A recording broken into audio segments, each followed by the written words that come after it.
All right, what are we covering next, guys? From C-SPAN, Madam Speaker, Transgender today Amendment.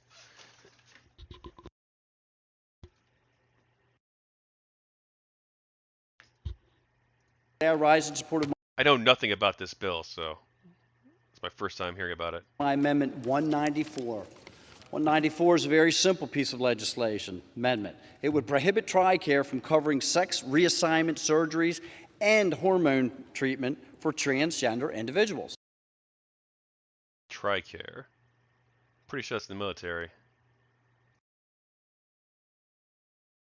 Wait, why would... Assignment surgeries, my Amendment 194.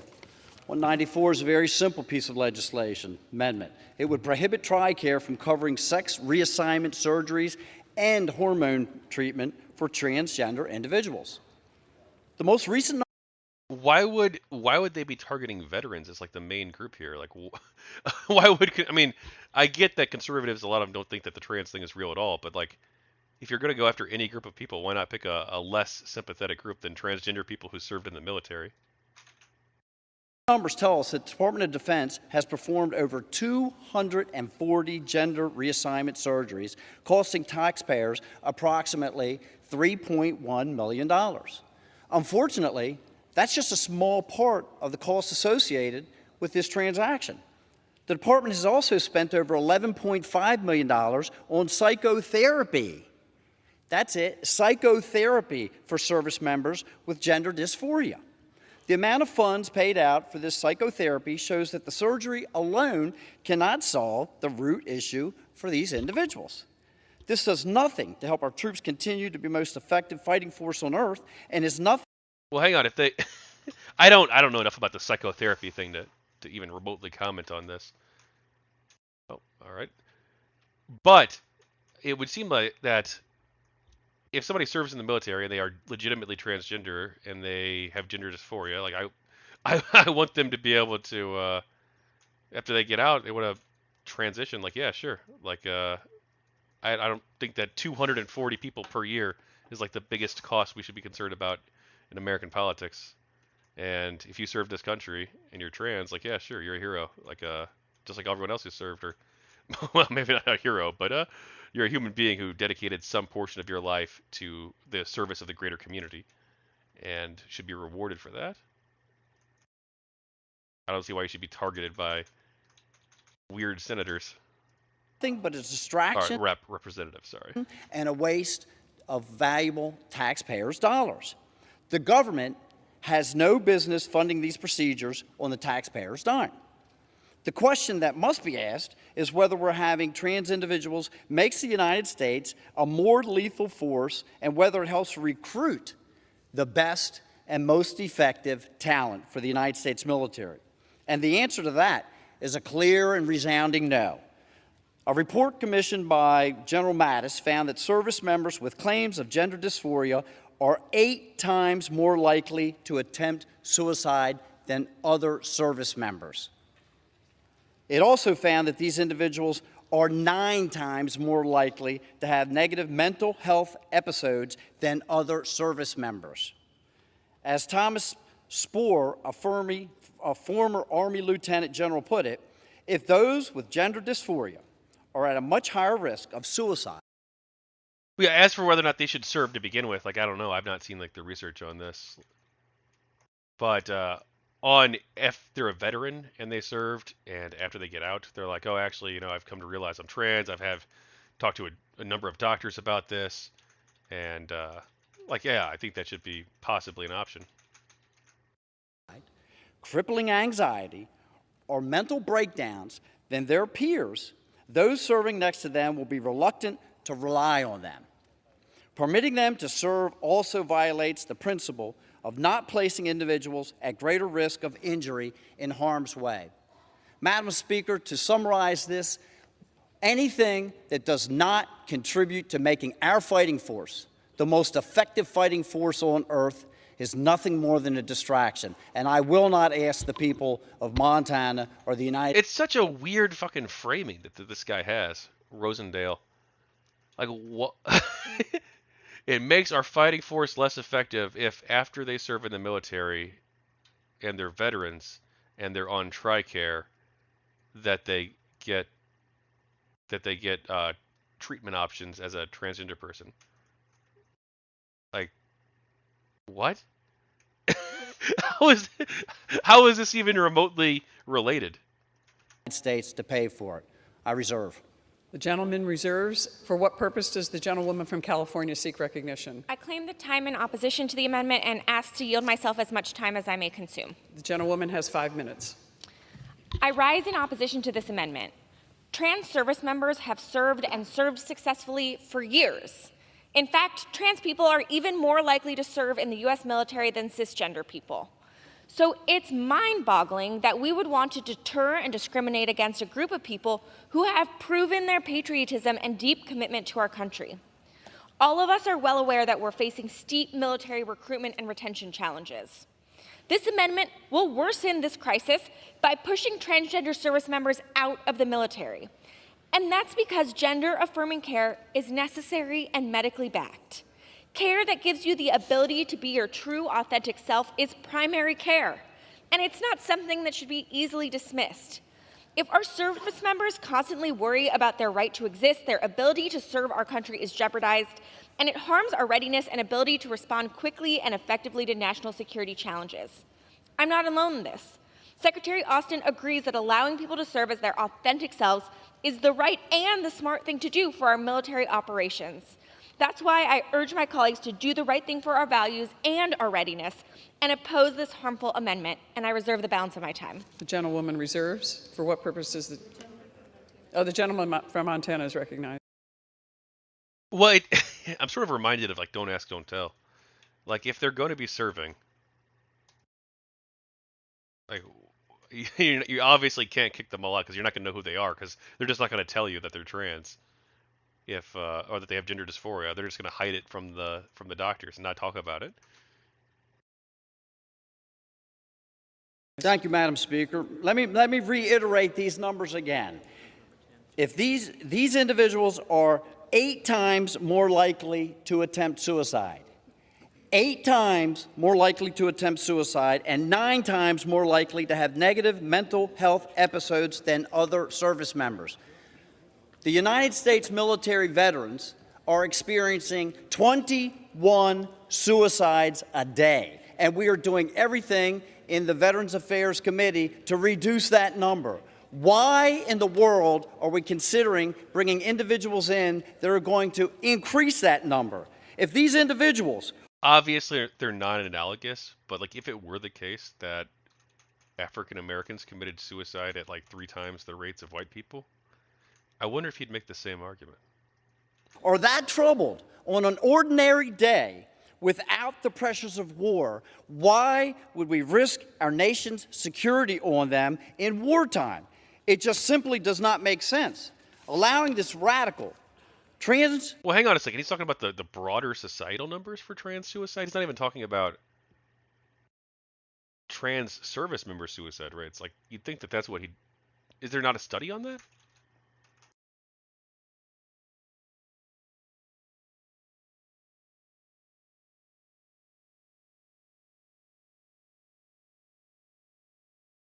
Oh, in veterans, okay, there is, but I've not read the study yet.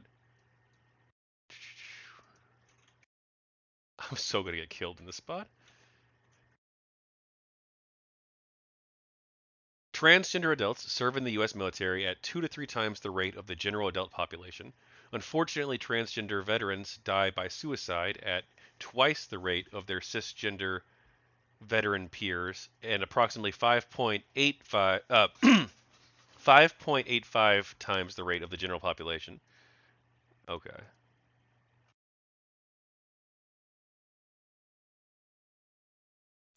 agenda to infiltrate our military will put our service members and my constituents in harm's way and will make our country more vulnerable than it's ever been in modern history. My common sense amendment would save the taxpayers millions of dollars and help protect our service members as well as our country, and maybe save a lot of lives as well. I reserve, Madam Speaker. The gentleman reserves. For what purpose? The gentlewoman is recognized. I yield 1 minute to the distinguished ranking member of the Armed Services Committee. The gentleman Thank is you. recognized. Madam Chair. The ignorance contained in these comments is really breathtaking. Transgender people who have normal, regular health care are no more likely to commit suicide than anybody else. So basically, the statistics he's showing, once somebody identifies as having a problem, they're more likely to have a problem. I mean, that would be like saying we've identified that, service members who complain of PTSD. I wonder if that's actually true.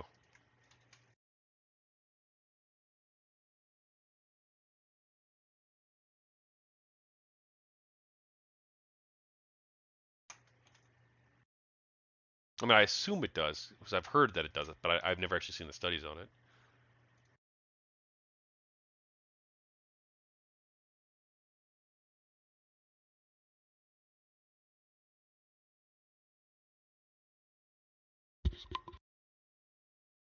Oh, that's youths. I want to. Where's adults?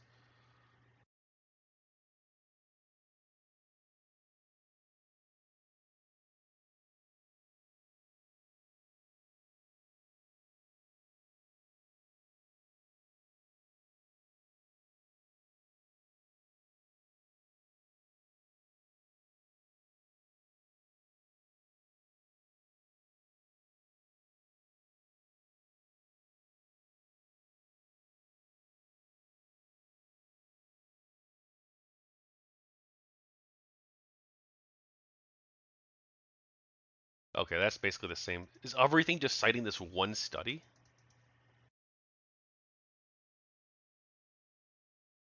Mental health outcomes in transgender and non-binary youths receiving gender-affirming care. Abstract. Importance. Transgender and non-binary youths are disproportionately burdened by poor mental health outcomes owing to decreased social support and increased stigma and discrimination.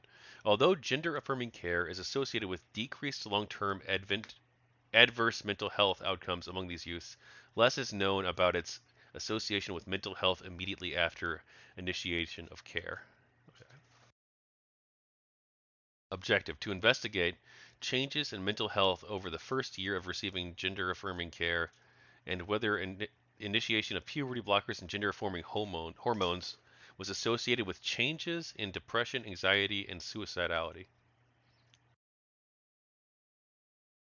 This prospective observational cohort, this is going to take a while. I better leave the game. I don't want to be holding my teammates back.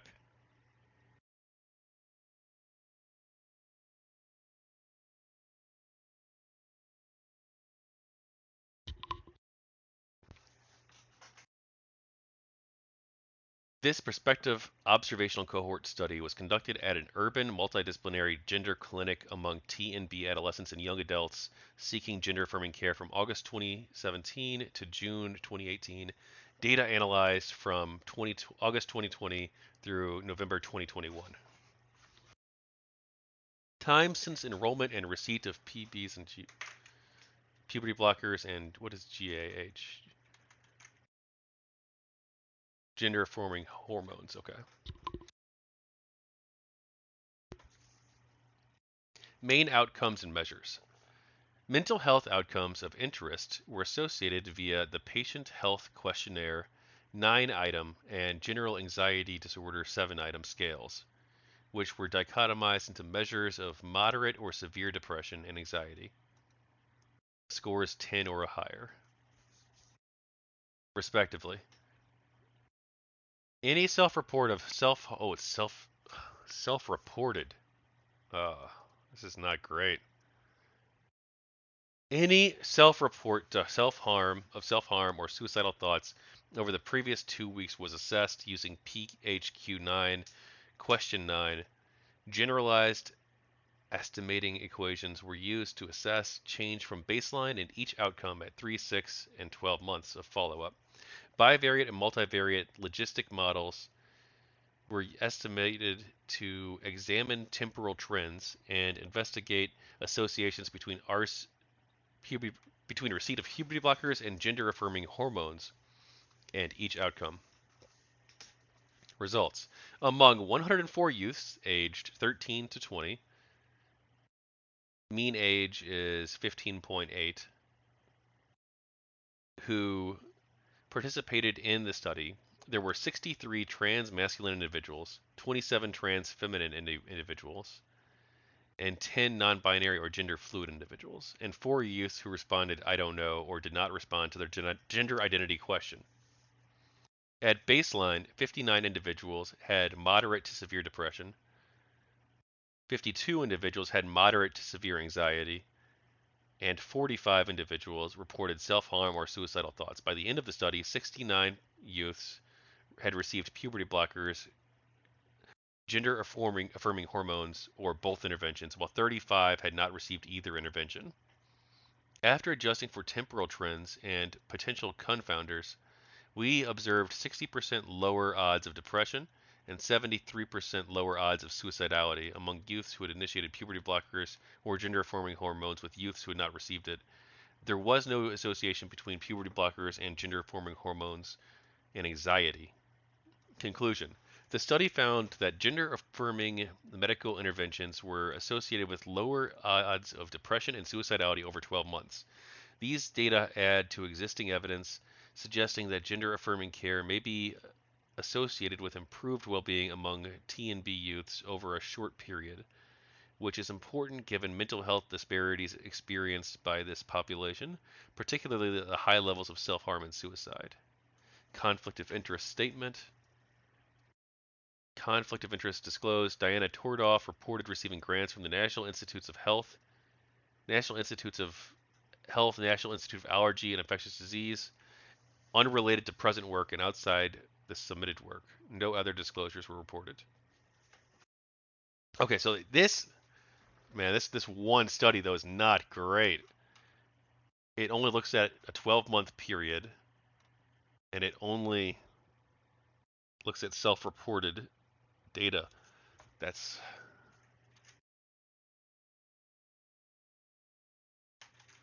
puberty. Oh, it would be hormone treatment and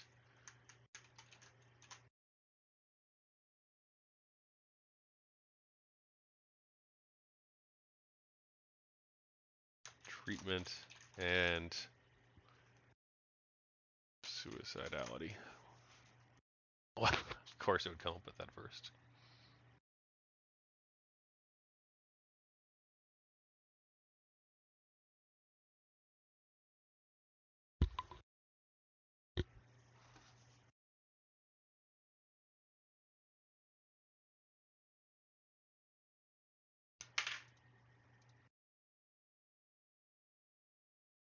There are no large-scale studies examining mental health among transgender and non-binary youth who receive gender-affirming hormone therapy. The purpose of the study is to examine associations among access to GAHT with depression, thoughts of suicide, attempted suicide among a large sample of transgender and non-binary youth. Method. Data were collected as part of a 2020 survey of 34,759 lesbian, gay, bisexual, transgender, queer, and questioning youth aged 13 to 24, including 11,914 transgender or non-binary youth. Adjusted logistic regression assessed whether receipt of GAHT was associated with lower levels of depression, thoughts of suicide, and attempted suicide among those who wanted to receive GAHT. Half of transgender and non-binary individuals said that they were not using GAHT but would like to. 36% were not interested in receiving GAHT, and 14% were receiving GAHT. Parent support for their children's gender identity had a strong relationship with receipt of GAHT, with nearly 80% of those who received GAHT reporting that they had at least one parent who supported their gender identity. Use of GAHT was associated with lower odds of recent depression and seriously considering suicide compared to those who wanted GAHT but did not receive it. For youth under age 18, GAHT was associated with lower odds of recent depression and of past year suicide attempt.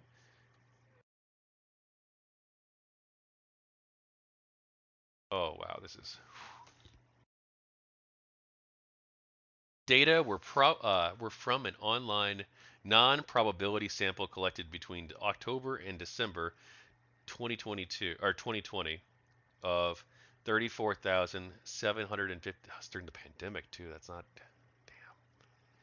Between October and December 2020 of 34,759 youth age 13 to 14 or 13 to 24 who resided in the United States and identified as LGBTQ.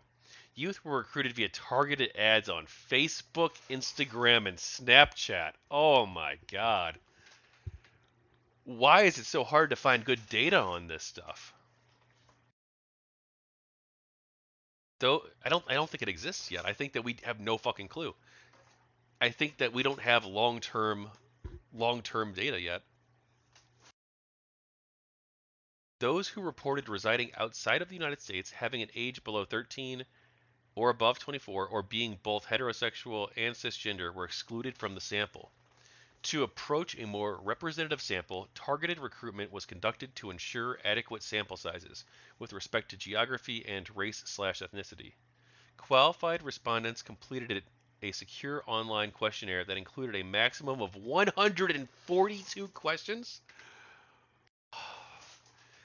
The survey employed two validity checks. The first was an item that required youth to select a specific response from the provided list.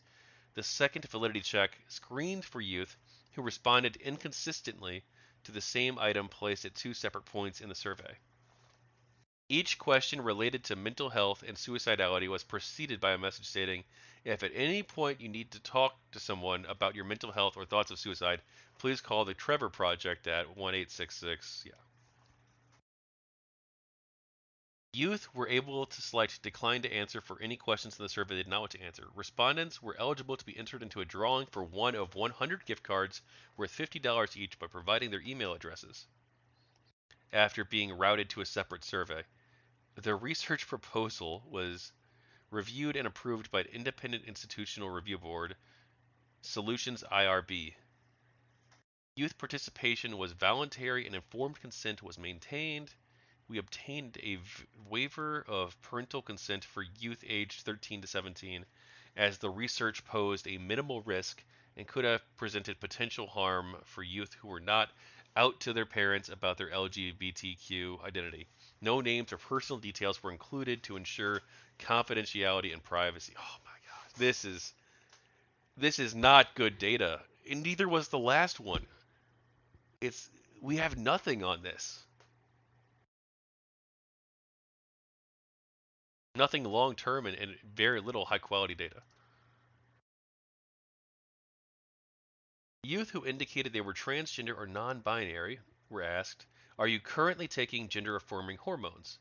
With response options that included no and I don't want to take them, no but I would like to take them, and yes in logistic and yes. In logistic regression analysis, youth responses are coded as 0. Okay, yeah.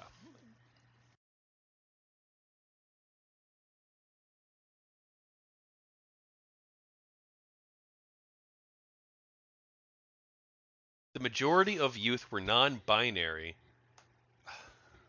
Basically, this is basically useless data. I'm not sure we're going to get anything useful out of this. And of an online survey targeted on Facebook, Snapchat, and Instagram that was overwhelmingly filled out by non-binary people. I don't see. Yeah, I just don't see anything useful coming out of this. PTSD symptoms are more likely to commit suicide. The point is to get proper care for transgender people, and you don't have these issues. It is the ignorance that has prevented them from getting that proper care. And by the way, the overwhelming majority of transgender people don't need any of this, okay? Any more than any of us do. But when they need it just like when anybody else does. And to Ms. Jacobs' point, we need to recruit people. Being bigoted against transgender people takes a huge population out of the recruitment. This is a very simple, easy thing to do and deal with. And again, I really want to emphasize, not every transgender person needs this care, all right? If you have a problem, yes, you are more likely to have a problem, but that is true of anybody, regardless of your gender. We need transgender gentleman, people to his serve in time the has military. expired. This amendment will make that more difficult and should be defeated. The gentleman's time has expired. For the gentleman from Madam Montana. Speaker, could I request how much time I have remaining? 1¼ minutes. Thank you very much. Madam Speaker, what this is just shows to the extent that the Biden administration has been pushing this agenda into our military, and it is weakening our military. It is not making it stronger. We have drag shows taking place at Malmstrom Air Force Base. There are 150 ICBM missiles that are being controlled by that Air Force Base and by these individuals. I don't want someone who doesn't know if they are a man or a woman with their hand on a missile button. We have explicit library books on display for children at Malmstrom Air Force Base. The U.S. Navy's Digital Ambassador Program featuring drag queen posting on TikTok. The Department of Defense is paying for travel expenses and is offering up to 21 days of leave for soldiers and their dependents to get abortions. Again, let me tell you that anything that is not focused on making the United States military the most effective fighting force on earth is nothing more than a distraction, and we should not be paying for it. I won't ask the people of Montana to pay for it, and I will not ask the people across the United States to pay for it. I reserve. Your time has expired. The gentleman reserves. The gentlewoman from California. Can I inquire how much time we have left? 2¾ minutes. Thank you. I yield myself as much time as I may consume. I thank Ranking Member Smith for his comments, and I would like to emphasize that transgender people are people. They are much more than statistics. They are people serving our country. They are people who care and are patriotic. They are more likely to harm themselves and suffer from mental health challenges due to the harmful rhetoric they hear from elected officials denying their right to exist. My youngest sibling, my brother, is trans, and he is one of the most responsible people I know. I would be thrilled if he wanted to serve our country, and you should be too. With that, I will yield 1½ minutes to my colleague from Texas, Representative Sheila Jackson Lee. The gentlewoman from Texas is recognized. I'm on the, let me thank the gentlelady as well. I'm on the floor again, holding up the Constitution, which should not be eliminated for the fighting force of Americans who have been declared by nations around the world as the strongest, most powerful fighting force in the world. And whatever my friend says on the other side of the aisle, I have no basis for his statistics. No one has undermined the force of the men and women. Let me pay tribute to them. Equal protection of the law says basically a health care issue is a health care issue. Trans people have health care issues. Trans children have health care issues. It is an outrage that we should deny Americans who want to die on a battlefield the right to get Tricare. Tricare, maternal mortality, black maternal mortality, is more prone to African American women. Should they be in the military denied because they have a black maternal mortality, more apt to have babies that die? No, they want to die on the field too, or they I did mention this argument earlier, actually. want to be able to wear the uniform. And so I have never been able to understand how you can deny people health care. It is health care. Let me say it again. It is health care. And for trans children, it is more your denial, your denunciation, your contempt, your hatred that drives any to do anything toward themselves. It could be a heterosexual and you condemn them and they may be prone to suicide. This is not apt to those who happen to be trans. Please, I beg of this floor, do not pass these amendments because the Constitution will be trampled on. Health care, the gentlewoman's time has expired. Is health care. The gentlewoman from California. I reserve. Only time remaining. Oh, how much? Okay, I yield 1 minute to my The colleague. gentlewoman has 25 seconds remaining. I yield 25 seconds. 0.5. Sorry. 45? 0.5. Oh, 45. Sorry, 45 seconds. I apologize. Thank you, Madam Speaker. Looking at this amendment, if you just boil it down, what it's doing is degrading the scope of coverage for military service members covered by Tricare for themselves and their dependents. Okay, so what we're doing is we're basically saying if you wear the uniform in this country, your level of insurance is going to be less than Americans in the civilian sector or in other forms of employment-based insurance. We have been fighting on the Armed Services Committee to raise the level of coverage and to create parity with the civilian sector as a way of recruiting people in the military. This goes backwards. This will be a first for the NDAA to degrade the Tricare health insurance coverage for military members, people who wear the uniform of this country. Oppose this amendment. So expired.